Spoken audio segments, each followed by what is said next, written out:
নমস্কার। আমরা WBCS previous ইয়ারের কোয়েশ্চেন নিয়ে আলোচনা করছিলাম। তো এটা 2023 যে প্রিলিমসের কোয়েশ্চেন এসছে সেটার এটা পার্ট 2। তো পার্ট 2 তে আমরা দেখব আগে 35 কোয়েশ্চেন নিয়ে ডিসকাস করেছি, আজকে কোয়েশ্চেন নাম্বার 36। কি question? The Vaikom satyagraha was launched in 1924। 1924 সালে ভাইকম সত্যাগ্রহ যে সংগঠিত হয়েছিল সেটা সম্পর্কে 4টে স্টেটমেন্ট দেওয়া আছে, কোনটি ঠিক? তো প্রথম statement, opening the temple for the low caste Hindus. নিম্ন জাতের হিন্দুদের জন্য মন্দিরের দরজা খুলে দেওয়া হয়েছিল। দ্বিতীয় আছে fighting against the exploitation by the landlord. জমিদারদের যে শোষণ, সেই শোষণের বিরুদ্ধে লড়াই ছিল। রিমুভাল অফ প্রেস রেস্ট্রিকশন, অর্থাৎ সংবাদপত্রের উপর যে নিষেধাজ্ঞা জারি করেছিল সেটার বিরুদ্ধে আন্দোলন। তারপর হচ্ছে ডেমোক্রেটালাইজেশন অফ অ্যাডমিনিস্ট্রেটর অফ ত্রাভঙ্কর স্টেট, মানে কেরালার ত্রাভঙ্কর জায়গাতে সেখানে গণতন্ত্রের বিরুদ্ধে যে যে গণতন্ত্রীকরণ করছিল, সেখানে প্রশাসনের বিরুদ্ধে যে আন্দোলন, এটা। তো এদের মধ্যে যে স্টেটমেন্ট ঠিক সেটা স্টেটমেন্ট এ।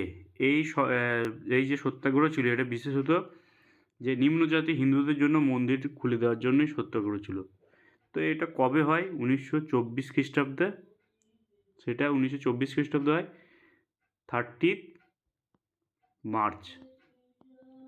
1924 খ্রিস্টাব্দে 30শে মার্চ এটা হয়। এবার এইটার সঙ্গে আমরা দু একটা ইনফরমেশন অ্যাড করে নিই, পরীক্ষাতে কাজে লাগতে পারে।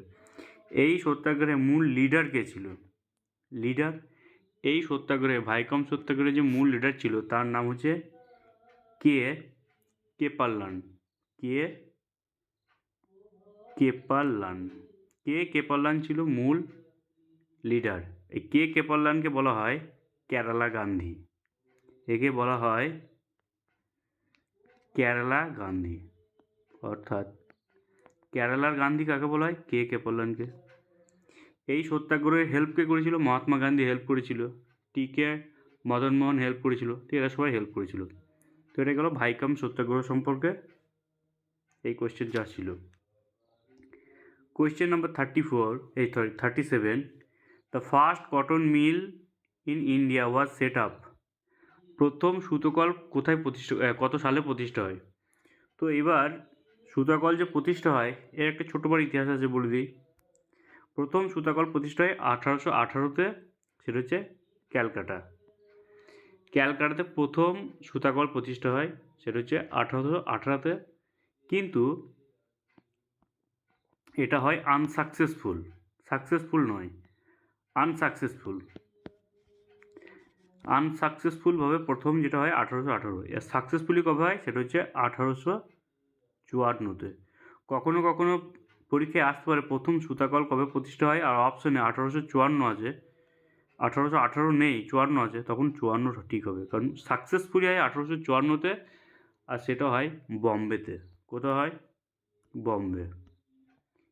সেই সঙ্গে গুরুত্বপূর্ণ সেটা কে করে? সেটা হচ্ছে কোয়াজি নন্দভাই দেশাই। তো কোয়াজি নন্দভাই। তাহলে আমরা এখানে যে এটা পড়লাম, এখানে কী কী ইনফরমেশন পেলাম? যে কত সালে 1818 কলকাতাতে আনসাকসেসফুল, 1854 সাকসেসফুল, কোথায় হয়? বম্বেতে।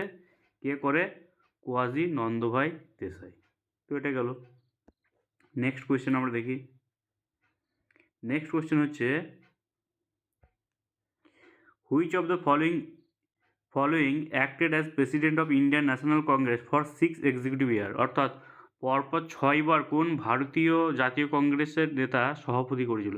মানে পরপর 6বার কংগ্রেসের সভাপতি কে হয়েছিল? এটা খুব ইজি কোয়েশ্চেন। সেটা হচ্ছে আবুল কালাম আজাদ পরপর 6বার জাতীয় কংগ্রেস প্রেসিডেন্ট হয়। জওহরলাল নেহেরু 3বার হয়। দাদাভাই নৌরোজি 3বার হয়। এগুলোও গুরুত্বপূর্ণ, কিন্তু আবুল কালাম আজাদ সে হচ্ছে পরপর 6বার জাতীয় কংগ্রেসের প্রেসিডেন্ট হয়। নেক্সট কোয়েশ্চেন এটা হচ্ছে ফিজিক্সের কোয়েশ্চেন। খুব সোজা কোয়েশ্চেন, কিন্তু যারা একটু বিজ্ঞানে কমজোর তারা ভয় পায়, কিন্তু ভয় পাওয়ার মতো কিছু নেই, এটা খুব সোজা কোয়েশ্চেন। আমরা দেখি কীভাবে করি। তো বলছে the ion of the ion of an element has three positive change, so এটা চার্জ হবে, চেঞ্জ দিয়েছে এখানে, এটা কোয়েশ্চেন হবে charge, three positive charge, and mass number of the atom is 27 and the number of neutron is 14, what is the number of electron in the ion. একটি মৌলের ion ধনাত্মক ত্রিযোজী, মৌলটির ভর সংখ্যা 27, নিউট্রন হচ্ছে 14, তাহলে কতগুলি ইলেকট্রন বর্তমান থাকবে। দেখি খুব সোজা, কীভাবে করব। আমরা এটা জানি ভরকে বলে মাস, তাই ভরকে এম দিয়ে লিখি। এবার এই মাস ইকুয়ালস টু কি, নিউট্রন প্লাস প্রোটন। মাস সংখ্যা হচ্ছে নিউট্রন প্লাস প্রোটন হচ্ছে মাস সংখ্যা। এবার এইখান থেকে আমরা যদি প্রোটনকে বার করি, মানে মাস এখানে কত বলে দিয়েছে, মাস অফ দ্য অ্যাটম 27 লিখলাম। নিউট্রন বলে দিয়েছে, কতগুলো নিউট্রন বলে দিয়েছে, 14টা নিউট্রন। তাহলে প্রোটন কটা হচ্ছে, এইটা যদি আমরা সোজা ক্যালকুলেশন করি, প্রোটন আসবে 27 মাইনাস 14 সমান হচ্ছে 13টা হচ্ছে প্রোটন। তো 13টা যদি প্রোটন হয়, যতগুলো প্রোটন থাকে, মানে এইটা হচ্ছে নিউক্লিয়াস আর এইটা হচ্ছে কক্ষপথ, যতগুলা নিউট্রন থাকে, যতগুলো নিউট্রন আর প্রোটন সংখ্যা মিলে হচ্ছে ভর সংখ্যা, এরা এখানে থাকে কেন্দ্রে। যতগুলো প্রোটন থাকে ঠিক ততগুলি ইলেকট্রন কক্ষপথে ঘুরতে থাকে। তা প্রোটন সংখ্যা যা, ইলেকট্রন সংখ্যাও তাই, প্রোটন যা, ইলেকট্রন সংখ্যাও তাই। তো এখানে আমার প্রোটন বেরোলো কত, প্রোটন বেরোলো আমার 13। তা প্রোটন যদি আমার 13 হয়, তাহলে আমার ইলেকট্রন কত হবে, 13, ইলেকট্রন 13 হবে। এবার ছোট্ট করে এখানে গল্প আছে, যে বলেছে যে ইলেকট্রন আয়ন কতগুলো আছে। এবার এখানে আর একটা ক্লু কি দিয়ে দিয়েছে, যে পজিটিভলি চার্জ, 3 পজিটিভলি চার্জ বলতে কী বোঝায়, আমি একটা ছোট্ট করা উদাহরণ দিচ্ছি। সোডিয়াম হচ্ছে একটা পরমাণু, সোডিয়াম পরমাণু যদি একটা এরকম থাকে তাহলে এটা পজিটিভলি চার্জ। সোডিয়াম পরমাণু যদি এরকম থাকে তাহলে দুটো পজিটিভলি চার্জ, আর সোডিয়াম পরমাণু যদি এরকম থাকে তাহলে 3টে পজিটিভলি চার্জ।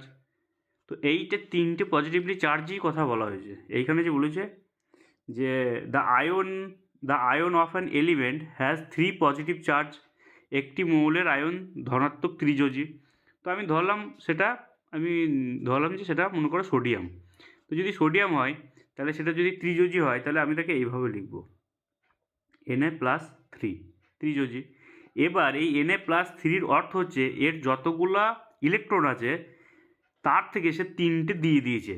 যদি শুধু বলি, যদি আমরা জানি হচ্ছে সোডিয়ামের ইলেকট্রন সংখ্যা হচ্ছে 11টা, এটা আমরা জানি যে সোডিয়ামে 11টা, তাই সোডিয়াম 11 আমরা এইভাবে লিখব।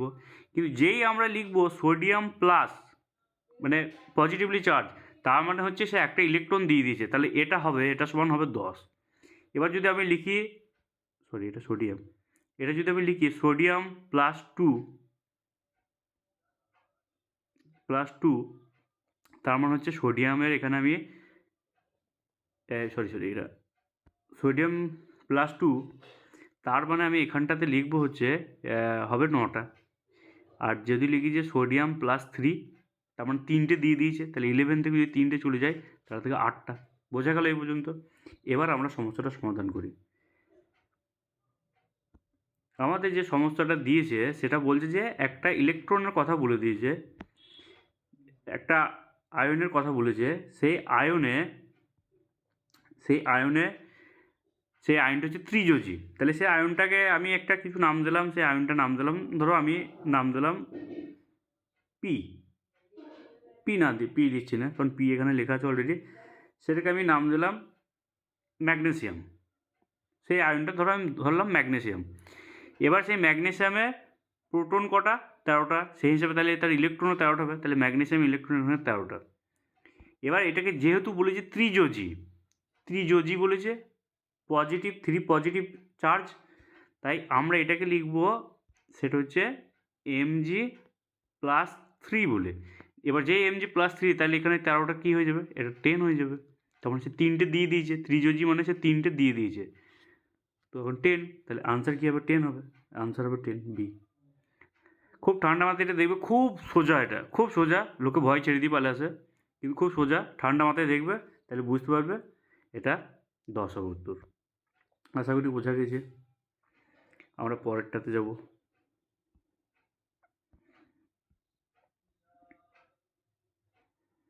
পরের কোশ্চেন খুব easy question. Which state among the 16 Mahajanapada was the successful ultimately in the founding an empire? ষোড়শ মহাজনপদের মধ্যে শেষ পর্যন্ত কোন মহাজনপদ নেতৃত্বে ভারত সাম্রাজ্য গড়ে ওঠে? সেটা সবাই জানে যে মগধ। মগধ ছিল প্রথম শক্তিশালী সাম্রাজ্য যেখানে গড়ে ওঠে। এটা গেল। নেক্সট কোয়েশ্চেন 41 কোয়েশ্চেন কি দিয়েছে যে the youngest president of Indian national Congress at the age of 35, 35 বছর বয়সে জাতীয় কংগ্রেসের সভাপতি কে হয়েছিল? সব থেকে কম এজে সভাপতি যিনি হয়েছিলেন তিনি হচ্ছেন আবুল কালাম আজাদ। খুব খুব ইম্পর্ট্যান্ট একটা কোয়েশ্চেন, আর খুব ইজি কোয়েশ্চেন এটা, Abul Kalam Azad. Next question, the historical importance of the second session of Indian National Congress held in Kolkata 1886, 1886 সালে কলকাতায় যে জাতীয় কংগ্রেসের দ্বিতীয় অধিবেশন হয়। কারণ দ্বিতীয় কেন? কারণ 1885-তে প্রথম হচ্ছে, তো 86-তে যে দ্বিতীয় অধিবেশন হয় তার ঐতিহাসিক গুরুত্ব কী ছিল? তার ঐতিহাসিক গুরুত্ব এটাই ছিল যে ওই জাতীয় কংগ্রেসের প্রেসিডেন্ট ছিল দাদাভাই নৌরোজি। প্রথম হয়েছিল উমেশচন্দ্র ব্যানার্জি, তারপর হচ্ছে দাদাভাই নৌরোজি। নেক্সট কোয়েশ্চেন, এটা পলিটি থেকে কোয়েশ্চেন এবং factual. Which amendment of Indian constitution related to anti defection law? অর্থাৎ সংশোধনী দলত্যাগ বিরোধী আইন অর্থাৎ হচ্ছে অ্যান্টি ডিফেকশন ল। তো এটা কত নম্বর সংশোধনে এটা সংবিধানের মধ্যে ঢোকানো হয়? এটা হচ্ছে 52। এবার এখানে আমি একটা কথা বলি, এই অ্যান্টি ডিফেকশন ল বা দলত্যাগ বিরোধী আইন, এখান থেকে 3টি কোয়েশ্চেন আসে, এর বাইরে কোনো কোয়েশ্চেন আসে না। যদি এখান থেকে কোয়েশ্চেন আসে 3টে হতে পারে। একটা কি হয় জিজ্ঞেস করে কত নম্বর সংশোধনে এটাকে ঢোকানো হয়েছিল, এটা একটা কোয়েশ্চেন হয়। দ্বিতীয় কোয়েশ্চেন হয় কত সালে হয়েছিল, সেটা হচ্ছে 1985-তে। আর তৃতীয় একটা কোয়েশ্চেন হয় যে কত নম্বর শিডিউলে, সংবিধানে যে অনেকগুলো শিডিউল আছে, শিডিউল কি মানে মনে করো একটা বই, সেই বইয়ে যেমন এই ধরো first chapter, second chapter, third chapter এরকম থাকে, তো তেমনি সংবিধানের ওই এক একটা চ্যাপ্টারকে বলা হয় শিডিউল, বলা হয়। তো এটা ফার্স্ট শিডিউল, এটা সেকেন্ড শিডিউল, এটা থার্ড শিডিউল, এটা ফোর্থ শিডিউল, এরকম শিডিউল ভাগ করা আছে। তো কোয়েশ্চেন আসে যে কত নম্বর শিডিউলে এই অ্যান্টি ডিফেকশন ল সম্পর্কে বলা হয়েছে, তো এটা হচ্ছে 10 নম্বর শিডিউলে। এই অ্যান্টি ডিফেকশন ল থেকে এই 3টে কোয়েশ্চেনই আছে, খুব গুরুত্বপূর্ণ, পরীক্ষায় ঘুরিয়ে ফিরে আসে। হয় জিজ্ঞেস করে কত নম্বর সংশোধনীতে এটাকে অ্যাড করা হয়েছিল, সেটা হচ্ছে 52, কত সালে 1985, কত নম্বর শিডিউল আছে 10th শিডিউল। খুব গুরুত্বপূর্ণ, এটা খুব ইজি, এটা যেন ভুল না হয়। নেক্সট কোয়েশ্চেন খুব easy question. Which Mughal empire known as Alamgir one? কাকে আলমগীর বলা হতো? সেটা হচ্ছে ঔরঙ্গজেবকে। খুব সোজা কোয়েশ্চেন, এখানে কোনো মানে কনফিউশনের জায়গায় নেই। The leader of Ghadar party in Bengal and Orissa, Bangla এবং উড়িষ্যাতে গদর পার্টির নেতা কে ছিল? খুব গুরুত্বপূর্ণ, সবাই জানে গদর পার্টির নেতা ছিল লালা হরদয়াল, সবাই জানে এটা, লালা হরদয়াল। যারা WBCSর জন্য প্রিপারেশন নিচ্ছে তারা সবাই জানে গদর পার্টির প্রতিষ্ঠাতা লালা হরদয়াল। কিন্তু বাংলাতে সেটাকে লিড কে করছিল? জ্যোতিরিন্দ্রনাথ মুখার্জি। যার এটা জ্যোতিরিন্দ্রনাথ একবার পরীক্ষায় কোশ্চেন এসেছিল যে বাঘা যতীনের আসল নাম কি? এনেই বাঘা যতীন নামে পরিচিত, বাঘা যতীন নামে ইনি পরিচিত। একবার WBCS কোশ্চেন দিয়েছে সম্ভবত 2019 সালে মনে হয়, যে বাঘা যতীনের আসল নাম কি? জ্যোতিরিন্দ্রনাথ মুখার্জি। তো ইনিই হচ্ছেন গদর পার্টির বাংলার নেতা। তো খুব মানে যদি দেখা যায় যে কোশ্চেনগুলো এসছে, তো এই কোশ্চেনগুলো খুবই ইজি কোশ্চেন, মানে এখানে কনফিউশনের কোনো জায়গায় নেই। পরের কোশ্চেনে আমরা যাই। এখানে কোশ্চেনটা অনেক বড়, কিন্তু মূল কথাটা হচ্ছে যে planning commission, national planning commission কে গঠন করেছিল? ন্যাশনাল প্ল্যানিং কমিটি যে 1938 সালে কে গঠন করেছিল? তা সুভাষচন্দ্র বোস। যখনই দেখবে যে প্ল্যানিং কমিটির কথা বলেছে, শুধু এই লেখাটাই পড়বে, বাকি এত কিছু পড়ার দরকার নেই। যখনই দেখবে যে প্ল্যানিং কমিটির কথা বলেছে, সেটা হচ্ছে সুভাষচন্দ্র বোস। হু was the last Sultan of Delhi? এটা তো খুব ফেমাস কোয়েশ্চেন, খুব ইজি কোয়েশ্চেন, সেটা হচ্ছে ইব্রাহিম লোদি। ইব্রাহিম লোদি হচ্ছে দিল্লির শেষ সুলতান। এটা হচ্ছে তখনকার সময় কারেন্ট অ্যাফেয়ার্সে এসছে, কিন্তু তবু গুরুত্বপূর্ণ যে যেটা আছে যে বিমসেক, BIMSTEC এর হেডকোয়ার্টার কোথায়? ঢাকা। এর হেডকোয়ার্টার হচ্ছে ঢাকা। তারপর হচ্ছে এটাও ইতিহাসের একটা কোয়েশ্চেন যে which of the following factor cause the greatest racial cleavage in the India before the foundation of Indian national Congress?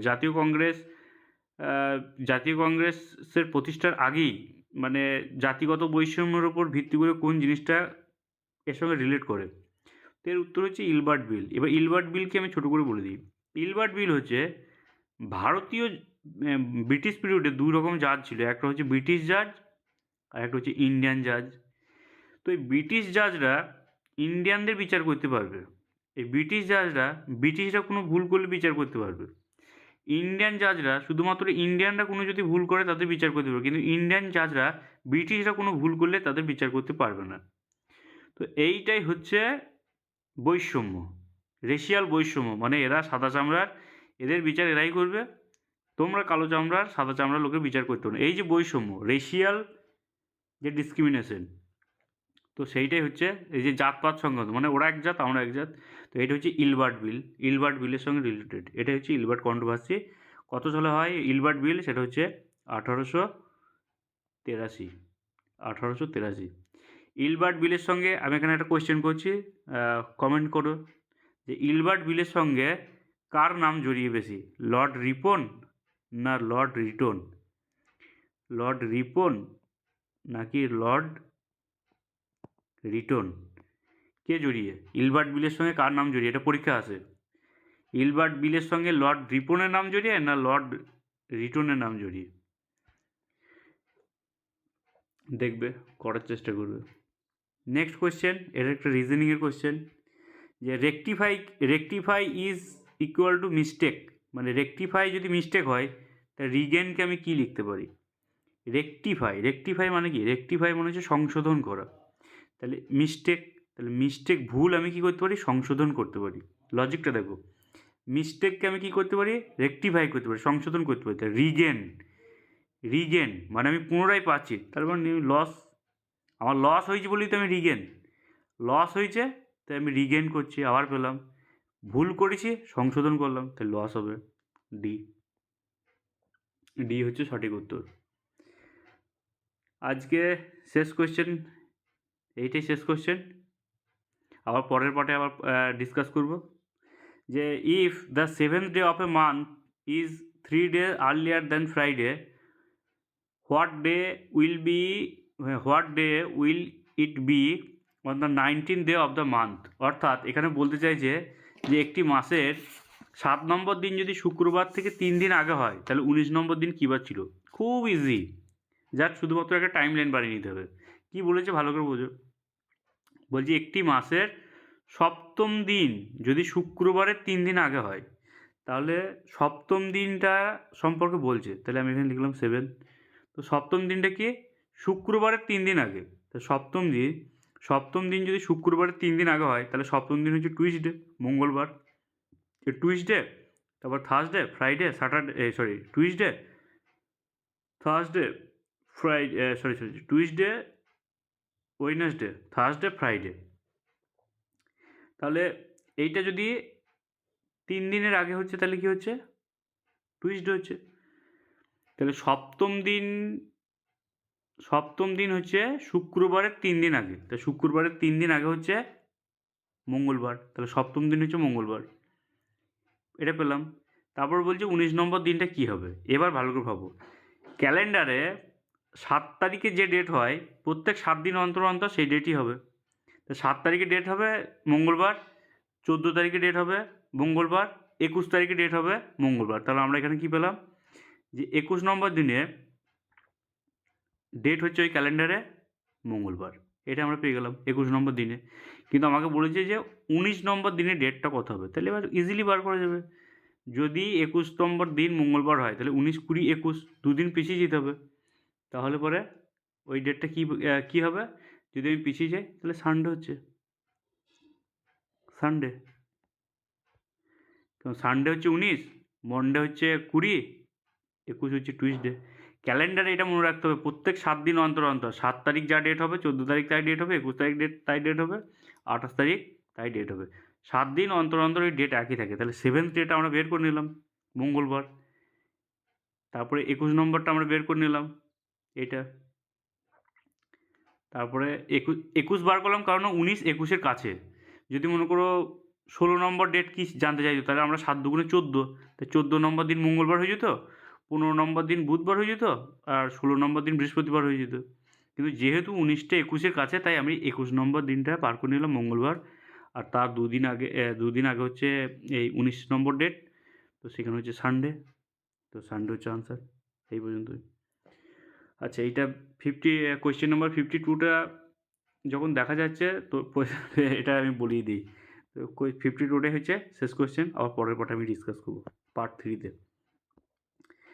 Member of constitute assembly were গণপরিষদের সদস্যদের মানে কারা, মানে কাদেরকে নির্বাচন করতে পারে এটা সম্পর্কে প্রশ্ন। Elected by provincial assembly, elected by directly people, nominated by British government, represented by the principal state. যখন দেশের এটা গঠন হয় ভারতের, তখন কিছু ছিল স্বাধীন ইন্ডিপেন্ডেন্ট স্টেট, কিছু ছিল প্রিন্সলি স্টেট, যেগুলো রাজাদের দখলে ছিল, কিছু ছিল প্রভিন্সিয়াল স্টেট। তো সেই যেখানে কিছু প্রভিন্সিয়াল স্টেট যেগুলো ছিল, যেগুলোতে পরগনাতে বিভক্ত ছিল, সেগুলোকে বলে প্রভিন্সিয়াল স্টেট। তো এরকম বিভিন্ন ভাগে ভাগ করেছিল। কিন্তু এবার বলছি মেম্বার অফ কনস্টিটিউট অ্যাসেম্বলি কীভাবে তাদের গঠন করা হতো। তো কীভাবে গঠন করা হতো, এটা খুবই মানে এটা ফ্যাকচুয়াল কোশ্চেন। সেটা হচ্ছে প্রভিন্সিয়াল যে assembly, elected by provincial assembly. Elected মানে হচ্ছে ভোট দ্বারা ঠিক করা হবে, বাই প্রভিন্সিয়াল অ্যাসেম্বলি, যে প্রভিন্সিয়াল অ্যাসেম্বলি ছিল তা সেগুলোর দ্বারা ভোটের মাধ্যমে ঠিক করা হয়। তো পার্ট 3 এখানে আরেকটি অঙ্ক আছে, এই অঙ্কটা করে দিয়ে পার্ট 3 শেষ করছি। The perimeter of a triangle, একটি ত্রিভুজের বাহুর অনুপাত বলে দিয়েছে 1/20, 1/15, 1/12। ভগ্নাংশ থেকে ভয় পাওয়ার কোনো ইয়ে নেই, খুব সোজা অঙ্ক। তো তাহলে পরে the length of the biggest side, সব থেকে বড় বাহুটার দৈর্ঘ্য কত সেটা জানতে চাইছে। তো প্রথমে এই জটিল জিনিসটাকে আমরা একটু সোজা করে নিই। 1/20 অনুপাত 1/15 অনুপাত 1/12। তো এটাকে একটা ছোটো পাড়ায় এমন একটা সংখ্যাতে করে নিই যাদের দিকে ভয় না হয়, সেরকম একটা কিছুতে। তাহলে কী করতে হবে, এটা করতে গেলে আমাদেরকে যেটা করতে হবে সেটা হচ্ছে